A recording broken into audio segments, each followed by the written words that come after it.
All right, this is from Press Start Australia. So this is their, I think this is their uninterrupted footage. So I'm going to give you my timeline with all of this. So all of this happened like once Nintendo dropped the trailer, the preview that they did, like it was like 7.5 minute trailer. We watched it. When they dropped it, there were a few things in there, like it's their basic video trailer. So I wasn't really too, we didn't learn a lot, right? We learned what we needed to learn. We learned the Samus can jump, which was a great power up that Nintendo needed to tell us about in the trailer. And I didn't really understand where a lot of this hate was coming from. I thought, oh, what's the problem? There was nothing in that trailer that made it look horrible. Not knowing that there was a preview event where they brought people to play the game and they got to play a certain segment of the game. And this is where the concerns came from. They were talking about the concern primarily was about the nature of an intrusive character. I'm a broken record to say this. I know that everybody's heard this already, but Metroid has always been about atmosphere and solitude, and there was a fear of knowing that you're all alone, and that hasn't really been totally true. We've had games where you've had Other M, which was not great, but then you had Prime 3, which was great, but you had other games too. You had games that had interaction. You had fusion. Zero Mission had basically a hit system, which Fusion also had. Dread didn't have NPCs per se, but there was a lot of communication that went on in Dread. You spoke with the robot thing, and sometimes you talked to Ravenbeak, and so there were other things there. It's also important. A lot of the complaints are from longtime Metroid fans who don't want. Again, we're gonna get into all this. We got a long way. Samus talks in Dread, right? So there was a great moment there, which is a very unique moment. So that was okay. So I thought, all right, well, people are being nitpicky, right? They're sitting there, and they're complaining about something that has been in other games. And I thought, oh, they're being overly dramatic about it, and it wasn't until I watched the Arlo video, which I always kind of go back and forth with. I love Arlo, but I always kind of go back and forth with Arlo as far as opinions. Not personally go back like we're talking, but I always kind of go back and forth with opinions and how significantly or how severely they look at something. But yeah, Prime 3 had a ton of characters in it, right? Hunters. I think a lot of people liked Hunters. I think the problem with Hunters was that it was control-wise, it was kind of difficult. Arlo tends to dramatize, which he does. He does in the video to an extent. The problem was I started to agree with a lot of what he was saying, because what he was saying was a lot more nuanced than what everybody was saying. Because what everybody was saying was there's a character that's really annoying. And when Arlo broke it down, I actually enjoyed that. But I didn't agree with everything that Arlo said. There were a few things that I don't agree with, that I don't agree with most people. And the big thing that I disagree with a lot of the videos that I watched is it's still going to be a good game. There are some that think this is going to ruin the game. But even most of those admit that the rest of the game is very good. Everything else about the game is great. It's just this one thing. The issue is that this one thing may be a bigger deal than both the lovers and the haters want to admit. He was doing the same skit he always does. Yeah. If it doesn't look like I always see it, it's not it. Which I don't necessarily disagree with. But here, this is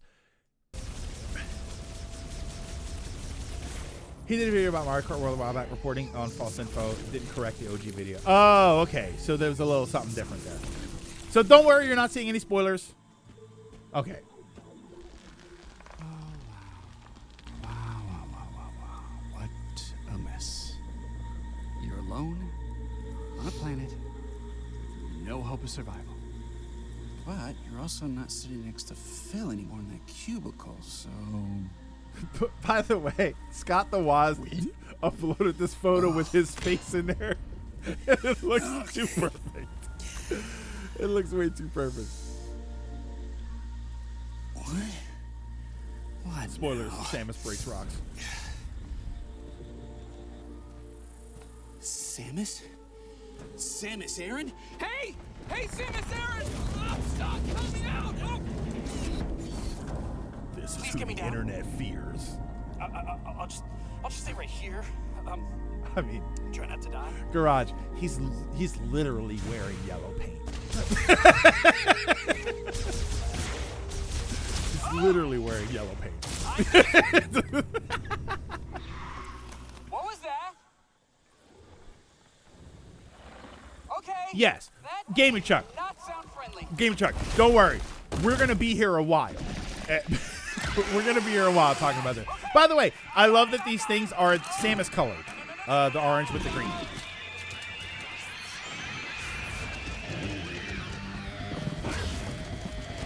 Oh no, I laughed at him. I must be the problem.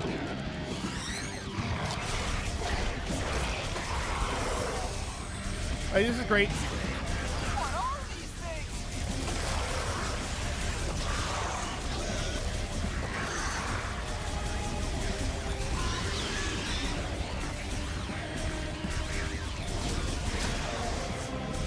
What's the OST? This sounds good. I like the way this sounds. Too many of them. Yeah, visually fantastic. Love the music. Love the sound. Love everything.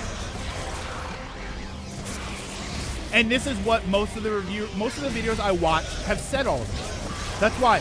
That's another thing. I'll pause right there. That's another thing. And I feel like I'm going to be reiterating all of this stuff a lot. Even the people that are going to complain about this guy or what this guy represents, because I think that's more important, even they're saying that the game is good. The rest of the game is great. The problem is the role that this character ends up playing or what he's going to represent. We're judging everything for a part because what if? And the issue is that there's okay. We'll get. I want to jump. I want to say all the things at once.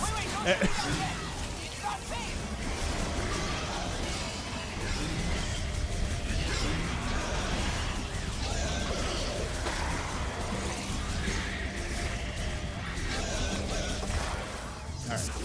So skip the. I'm surprised they didn't skip fast.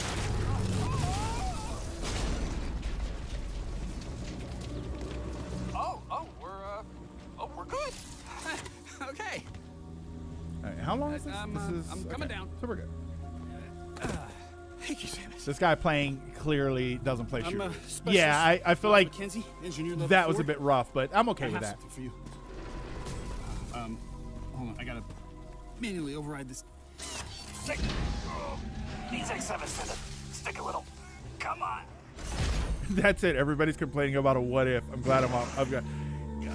Yeah. If you really want to shoot something, You'll maybe try that understand. piston. I think this is the problem. I think one of the problems here, one of the problems with the people complaining about the complainers is that I think there's a chance that both of them are focusing on the wrong thing. I need to express this. The problem is not just that he's annoying.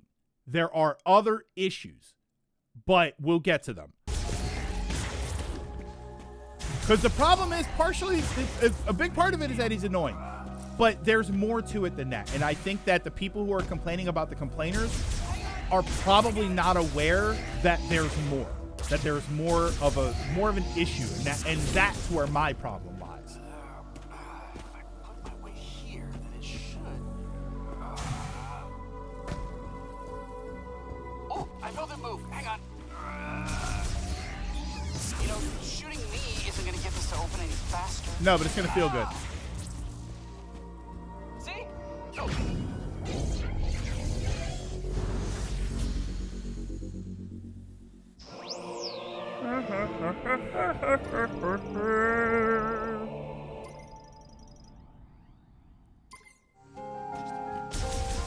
Yeah, you wouldn't know that because it's not what we talked about. Even by the sites that made it, it's all this. That's what the debate is about. Just say claptrap.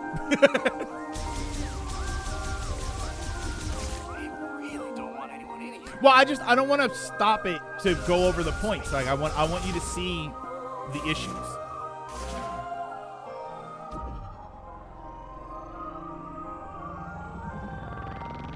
And that's like the new ability thing. And the part of the problem is that I can't really skip ahead because that's part of the complaint. That let's go over what some of the issue is with this character, and I feel like it's going to be glaringly obvious, where people are saying that he doesn't fit the vibe, he doesn't fit the atmosphere. Regardless of him being annoying or not, just him being there doesn't fit the vibe, and that's where I think everything starts to split. Everything starts to split where some people are unhappy that anybody is there. And I don't feel that way. I'm not unhappy that anybody is there. I'm concerned that he's there, and again, there's going to be a little bit more to it. She can open doors. They added that feature. You didn't know? That was brand new. I've never seen anything like this. It's beautiful. Totally fine. Totally fine. Him on the bridge, totally fine. Says, oh my God, look at this.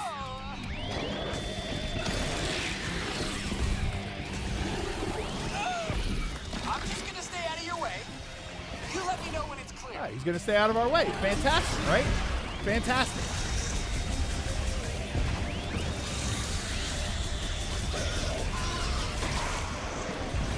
And I also think that there's something going on that I haven't heard anybody talk about. So I do have another point that I don't think anybody's spoken about. The main issues in general, people make points using hyperbole, which prevents grounded nuance discussion from happening. True.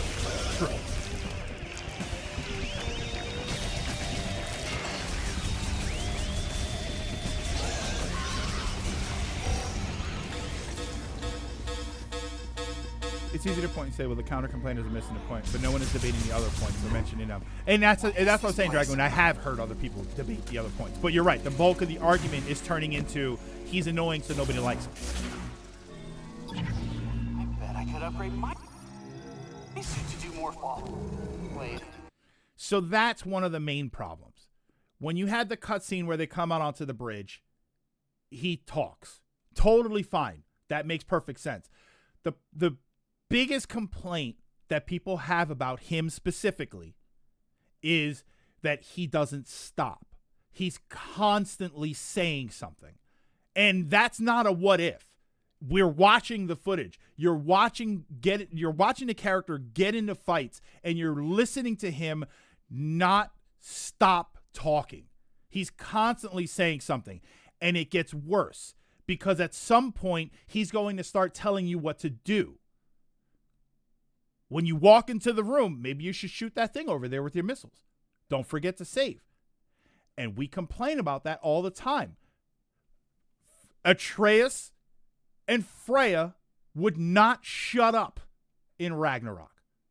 You would get into the boss fight and you'd be 15 seconds into the fight before you even have a chance to try and figure out what to do, and Freya is telling you what to do.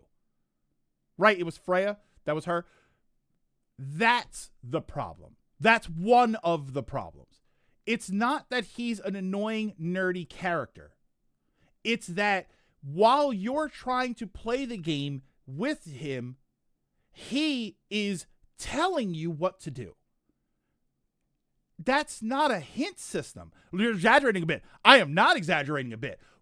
There was one boss fight in particular where the fight started and Freya immediately said, you can't hit him from the front, you got to hit him from the back or something. Like she said something like that. They don't give you a chance to explore the possibilities, to learn the fight, to figure out the puzzle. Think about every Zelda game that had a puzzle.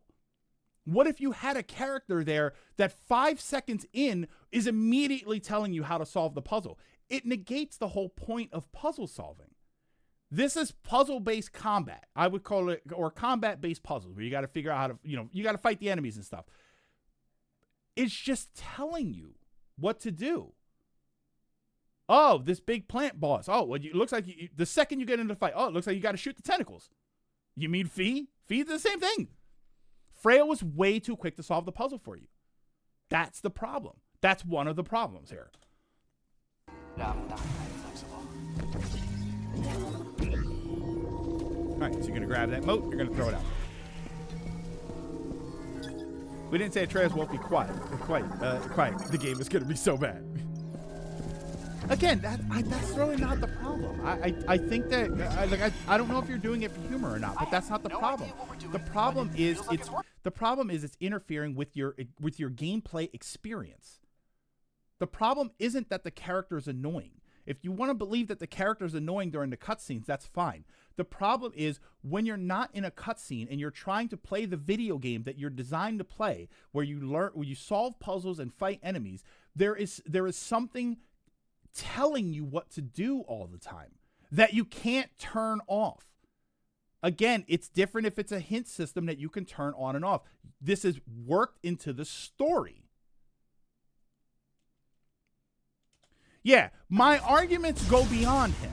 I will get there. I want you to watch this video, so I want you to try and understand like where some of my other concerns are rooted. Because yes, the annoying character issue is solved an hour into the game when the character is gone. That issue is over, but it's not this time. It might not be this time. It did work. See, like, what was that? Like, that's annoying, but all right, he'll be gone soon. And there's that's another point. There's another sort of copium thing that I kind of have going on with this, where one of the reasons we love the isolation aspect of Metroid is because that's what Samus is going through, right? Samus is going through this isolation point, and we as the players are going through the same thing. Samus never responds to him. Samus never responds. Spoiler alert for this, she never responds to him. She probably doesn't respond to him because she's annoyed. In which case, the immersion aspect is actually working. Samus is as annoyed with him as we are. So, will that change for both of us? Will he get better and will she acknowledge him? And will we say, oh, that's great, he got better? No way. A Mark 99 mech? I'd recognize that frame anywhere. Like, this is great, Mark because 99 he's going to figure some Samus stuff out. Aran, bounty hunter? You know her. At some point, the game does have to let the players figure shit out on their own and have more than one brain cell. This isn't in every game is someone's first argument. Betsy? Yeah, like, there are good ways to do it. Here? Saber and Silver, what's going on? I worked on her Acme back at grapple base. hooks suck. I'll take a few scans. Maybe we can come back here and get her. I think I'm a casual Metro fan, so I see this and say, yep, that's pretty common in games now, and move on. So, like, he just told her to save, right? Metroid made a friend. I don't know if they show it here. Well, some of the other videos showed it, so I don't know. I don't know if they show it in this gameplay footage. I do not know what to do next. So, Samus, would you give it a try? See, and like he's gonna sit there and keep saying that while I'm exploring the room because I like to explore. How many times have I said it? I like to figure out where to go and go there last. But he's gonna be shouting at me to go over there the whole time. With their tech, which means you can understand it, which means you've received translation data, which opens up a world of possibilities. Once I get this working, we can use this tech to our advantage. I just need remote access to your logs.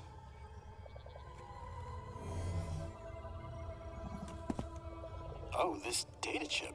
Hunting, yeah, hunting for scans is correct. Wow, that is fascinating. Thank you. We'll put this here. Let's see.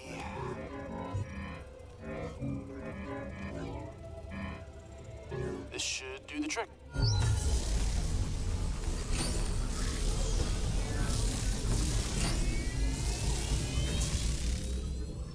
All right, look at that. We got power. Well, 1 door's still locked. The other one is malfunctioning. Hey, but it's progress. None of that was annoying to me. None of that sequence right there was annoying to me. It was the storyline time of the game. It was the cutscene time. He helped us. He figured something out, and we advanced the story, and we advanced our ability to engage in the rest of the world. All of that was perfectly fine. There was nothing wrong with that. Okay, all this is going to take a while to figure out, so I'm going to stay here if you want to scout ahead. It's about to get real nerdy in here. For as cheesy as that was, I have no problem with that line at all. Nothing wrong with that. And then we're right back to it. Now, let's see if they show the other problem. Okay, it doesn't look like it shows the other problem. So, if that were it, I would say totally fine. Totally fine. No worries. It's annoying, sure, but you could probably mute his audio, and it's not like you have to worry about Samus talking, and that would be fine. That'd be okay. Here's the problem. And I don't know if the other videos show this. At some point, you beat a boss. And at the end of the boss, you get a chime in. And he says, hey, I got the remote, the long-range communication working again. So now he can talk to you whether he's there or not. Red flag number one. Not the worst thing. Metroid has had remote hint systems. Like I said, you even Prime has had it. Prime has a hint system that's built into the game. Not really a problem. The other issue is that, to me, is the biggest issue. To me, the biggest issue is that it doesn't end because everybody's saying, well, it's only the first hour. No, it's not the first hour. There is a long-range communication system that gives him the ability to talk to you whenever he wants to. That's the first major concern. Any objections, lady? The second major concern is that there's going to be one of these people in every world. I don't think any of them are going to be as annoying as him. I think they're all going to be vastly more interesting. But what that means is that this game is going to introduce a system where multiple Federation troopers will be able to communicate with you long range all the time. That's where I have a problem. It's not that he's annoying. Yes, he is annoying. To an extent. I don't actually think he was that bad, but he is kind of annoying. The problem is the frequency of his talking to you and him not allowing you to solve puzzles, and the fact that you're going to have at least 5 other people, 6 total. What I was looking for was that somebody went into the menu system and saw that there's a spot with 6 slots, and it's his picture in one of them. That means there's going to be at least 5 other people that you're going to get who at any point in the game can communicate with you and give you the answers to the puzzles that you didn't ask for. That's my issue. If you want to argue that ruins immersion, fine. But that sort of issue has always been in Metroid. It's been in Metroid since Fusion, I think, or Prime 1. There's been a hint system that tells you where to go. There are things that you interact with that will tell you where to. It puts a dot on the map to tell you where to go. So the idea of it's because there are NPCs and we don't want NPCs, that's not it. We've had multiple games that have something akin to an NPC or just straight up actual NPCs, and we're fine with it. What people are upset about is the way they're going to interact with us, the frequency at which they're going to interact with us. That's the concern. That's the real concern. And some of the people that are complaining aren't even complaining about that. They're complaining about him being, and that's why I agree. Some people are blowing it out of the water to say, oh my God, he's annoying. No, the problem is that we don't know what the other characters are going to be like, and we don't know what their involvement is going to be throughout the game. That's where my concern is. But that being said, the rest of the game still looks fantastic. It still looks amazing. The quippiness, yes. And even if it's 2 hours, right? Let's say he's in the game for an hour or two. Let's say an hour. What kind of damage can that do to the experience? Not a damage to the overall experience. Let's say it only damages 5% of the game. Great, you have 95% of the game being terrific. But think about, remember High on Life? It turned this annoying thing into a whole game. Yeah, most people are just being cringe and Dracketh, and that's always going to happen. There's always going to be some people that blow it out of the water, one way or the other. Just like there are people that take one small thing and then they turn it into the reason you shouldn't play this game. There are some people that take one small thing and turn it into the reason you should play a game, and then you find out that the rest of the game is okay at best. If a game doesn't cure my mom's cancer, it's a horrible game. Ow. Oh, what's funny is that was actually a good game. I watched some people play High on Life, and I thought that it looked really interesting, but the character constantly talking was kind of annoying, and I think there was a way to turn that off. And then it turned out that he was like a terrible person or something. Metal Gear Solid is famous for codex calls interrupting you. Same with Mega Man X and Ale. Oh, Ale stopping to give you info. It's okay. She's fine now. I can say it. What if Samus has the option to hang up? So here are the things that people are saying that I hard disagree with. And number one is that the game can't be good. I hard disagree with the idea that the game is going to be ruined. What I will say, though, is if this issue is as prominent as I'm worried it's going to be, this will end up being a very, very, very good game. But it probably won't be people's favorite Metroid game. Metroid, I know that it's a broken record to say it, but Metroid is actually very strongly influenced by that sort of isolation aspect and the power of discovery. Like, those things are real. As much as you're tired of hearing about it, those things are legit. So there can be a good version of a Metroid game, but it's probably not going to be that version. It's probably not going to be the heavy isolation, complete solitude type game. But it's probably still going to be a very good game. Terminator Salvation, the fourth Terminator movie, the one with Christian Bale, I think is a terrific action movie, but I think it's a bad Terminator movie. I don't think it's representative of Terminator in the way that we were used to seeing it up to that point and that we wanted to see it. We wanted a movie about the future war, but we didn't want that. We wanted it to look like the future war scenes in the first three movies, which is basically just Helldivers. If you go to one of the robot planets, it's just Helldivers. We wanted to see that. But as an action movie, Salvation was awesome. It had great action set pieces and it looked fantastic. But as a Terminator movie, it probably wasn't that great.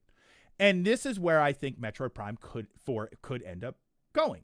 That it's a terrific game, but it's probably not what you think of when you think of the Metroid experience. And definitely one of the things that's propping all of this up and making this more of an issue than it is the history of Prime 4. If this was the first time we'd even learned that the game was going to be here, we would have said, oh, wow, that's kind of, it's weird that they're going in this direction. But look at the history of this game at this point. What are we 8-9 years in? And right at the finish line, this sort of happens. And, like, that's it. One of the VAs was a terrible person. They replaced him in the DLC. Okay.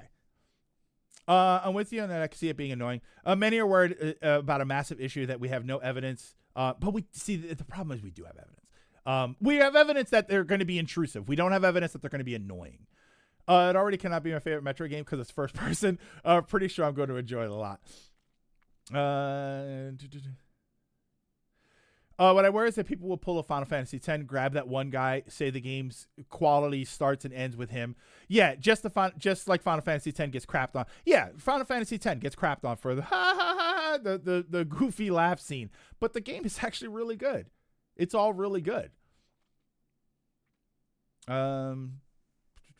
Stupid considering they don't understand context of the scene. I disagree with the statement that there is no evidence. Yeah, we just saw evidence. Yeah, you saw the evidence. And the evidence is there in some of the other videos that they're going to be able to communicate with you for a longer period of time. So that to me is enough evidence to say this is going to happen.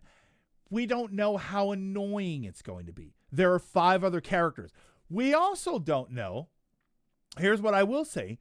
And this is where my copium starts to come back in. Like I talked earlier about how Samus is annoyed, so we're annoyed, and that kind of establishes a connection between us. We also don't know if you can turn it off. It's a long-range communicator. Maybe there's a way to go in and turn off long-range comms. And then in which case you just get status updates. That would work. That's a bit of copium. That's a bit of hopium, I should say. But we don't know that it's there. We don't know that it's not there. So we need to see. That's why I refuse to say it's going to be a bad game, because we don't know enough about the full game experience to understand that. What we can say for certain is that this guy is not everybody's favorite. There are going to be more of them, and we don't know what their situation is going to be. And we don't know to what extent their involvement is going to be. Because in the Nintendo trailer, there's a scene where 2 of them, this is another issue.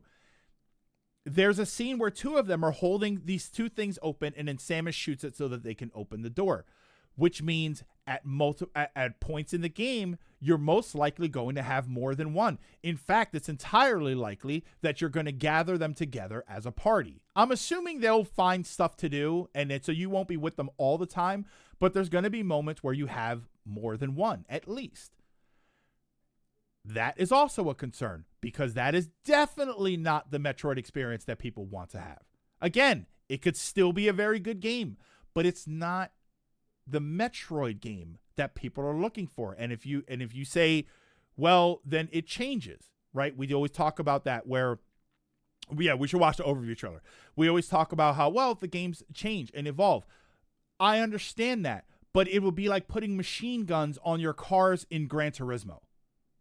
It doesn't belong there. Sure, there are plenty of games that work like that, but Gran Turismo was not one of them. So why do we have to change something that is already a different way when you could just play one of the other ones?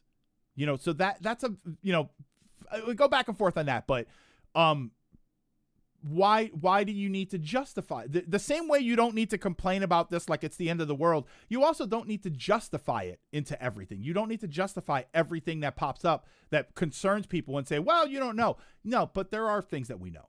There are things that what we know for certain is that guy's annoying. We don't know how long that segment lasts, but because it keeps jumping around. There's going to be more of them, so we don't know how annoying they are, and we don't know how much they're going to speak to us and how much that stuff is going to be worked into the game and force you to do it. Or like Final Fantasy shifting into action. Now we're told just play other RPGs. Yeah. So like you have to have, you don't overreact, but you have the right to react. I just wish games, especially ones suited for an older audience, had the idea to treat their audiences with more respect, that they can figure things out on their own to some extent, or that they want to. I don't like being told how to do things over and over because the game assumes I'm an idiot. Like put a hint system there and then turn it off. Hold on, guns on cars in Gran Turismo. Then play Wipeout. It's annoying to be told that since it's mostly just telling us to shut up. Yeah, and it's like, all right, but do you have a more nuance? And that's the other thing. I always complain about the complainers, and I complain about the people complaining about the complainers because they're both saying the same thing. Shut up, my opinion is what matters. It's like, no, well, maybe we have a discussion back and forth, and we figured out why. I can tell you right now, here's an argument that I don't agree with, and I have defended yellow paint, and now I have to defend yellow paint in human form. Project Echo Blu-ray collection for $30 plus shipping. Crap. Damn it. Especially when I first got into 3D games, and even now, I get lost all the time. I am constantly lost. I have defended yellow paint as long as it fits into the narrative and as long as it fits into the world. I have defended yellow paint many times because I personally get hella lost all the time. So I don't mind that there is a helpful system there. What I mind is that it's integrated into the story. There's no way for you to avoid it, no matter how many times, because everybody says, oh, well, it's their first time. Sure, but when they play it again, they don't need it. The hint system in the Prime games before was perfect. It told you where to go, and then it didn't tell you where to go again for like 30 minutes. If you were wandering around and the game suddenly decided maybe you don't know where you're going, then it chimes in a hint system, and you can still turn that off.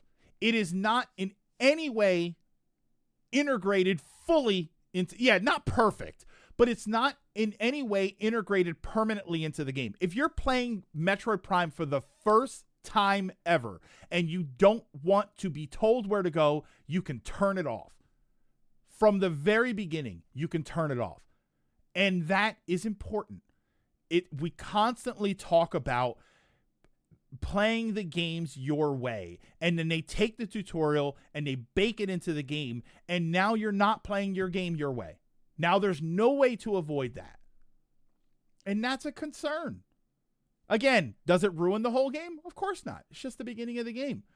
But there's evidence that it's going to keep happening throughout the game. And that's the real concern. Now, to go back to one other thing, you just got 3 remakes. What more do you want? Yeah, that's part of my issue with Pokemon lately. They shove so many tutorials and front load the game with them that it kills the pacing. Just ask if I've played a Pokemon game before. That's it.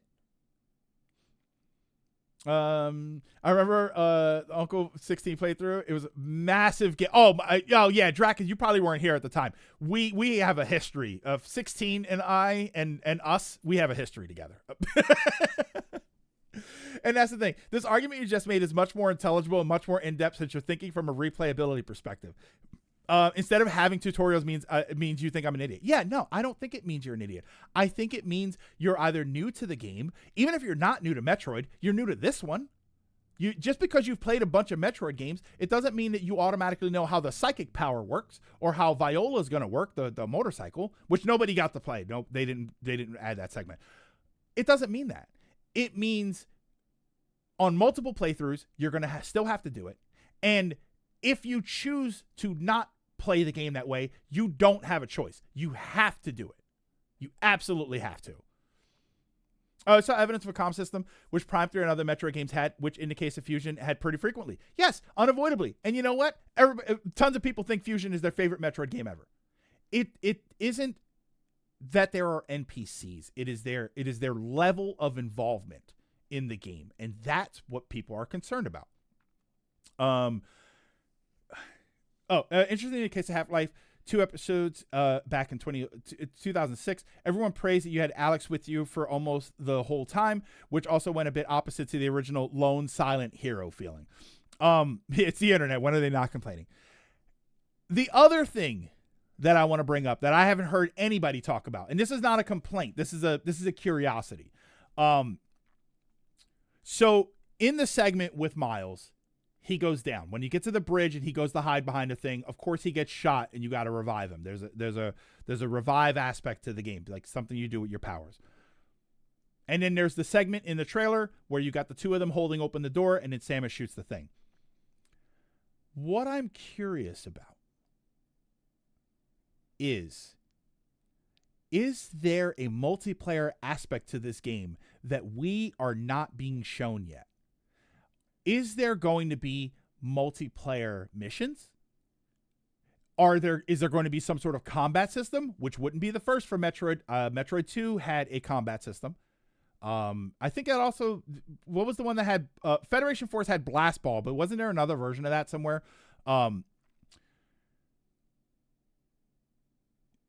There's more to this. And I think there's a reason they're giving us multiple Federation characters. And that's, Marcos, you say that. You say that they would have highlighted that by now. And yet, this is going to be my example all the time. All the time. And yet, yeah, I am reaching. Drakath. This is, like I said, this is the sort of hopium thing. This is me just sort of spitballing about what I think might be going on and why they're doing it. Because that's the other problem, is that people are asking, why are these people even here? Why are these Federation characters even here when Metroid is all about isolation? There might actually be a reason for it.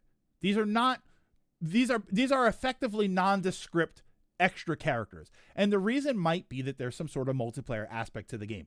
And I was going to say, the reason I say, like you said, they would have highlighted that by now, except we didn't find out that the depths existed in Tears of the Kingdom until we played the game.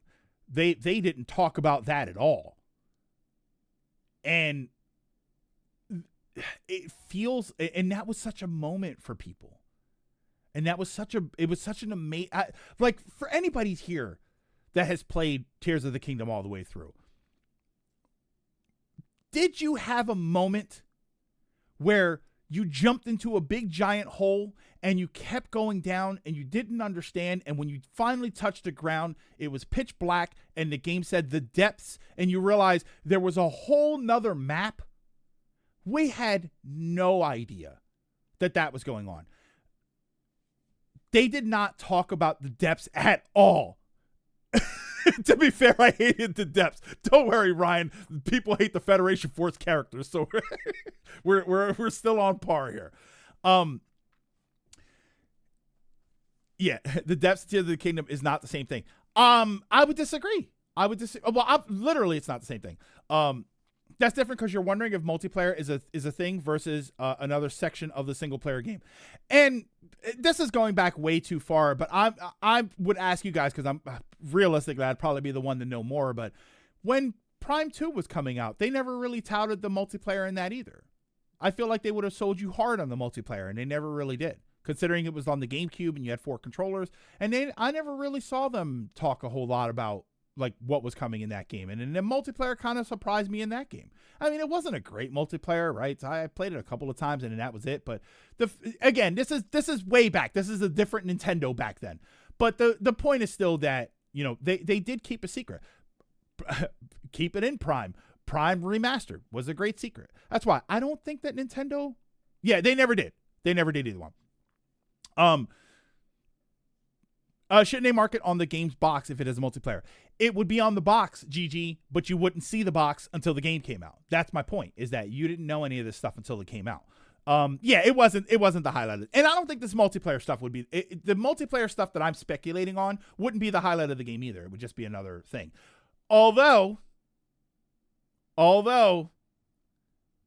GoldenEye, Fortnite, these are games that they were single player games and had a multiplayer feature that was added to them, and now those games are basically nothing but the multiplayer. Fortnite, the Fortnite mode, I don't know anybody that's ever like really in-depthly played it. Maybe some of you guys have. GoldenEye, I'm only a handful of my friends ever beat GoldenEye. The multiplayer became, yeah, who plays the Fortnite single player? And that started as a single player game, but the multiplayer game took over. I don't think that the multiplayer Metroid game takes over. I don't think so. Even if there is something there, I don't think it takes over. But it can possibly be there. And I'm kind of curious to see whether or not it is, because I do feel like some of the elements that we're seeing here when it comes to multiple Federation characters and them communicating with each other and them having different jobs, I do think that speaks to a multiplayer mode in the game. Whether it's a co-op mode or a combat mode, I wouldn't know. But it is interesting to kind of think about if there are Federation missions. Let's say it's Federation missions where you play as the Federation characters, like Samus leaves, somehow doesn't blow up the planet, and the Federation stays behind to do research. And now you play as a team with multiple characters, multiple players. Like I feel like there could be something like that there, and that would be the reason that all of this exists. Hopium, absolutely. I don't even deny it. But if the argument for him, for Miles, and for the other characters is, well, you just don't know until you play the game. You don't know until you play the game. Then I would argue that you don't know until you play the game. So we need to see. We need to see what's there. A team with attitude. Possibly teenagers. For the thing, that's a Power Rangers joke. I'm not being weird. Star Fox 64 multiplayer. Oh, that had one. Perfect dark story mode is better anyways. I don't think Scott the Soldier is supposed to be the highlight either, though. The only reason he's a highlight is because we say so. And he was early. He's like we said, he's the yellow paint character. So he's going to be all of that. So we don't actually know that the other ones are even going to be tutorial characters, right? He may be the only one that's a tutorial. I definitely think he's going to be the most annoying one. But I also think maybe he's going to endear himself to us.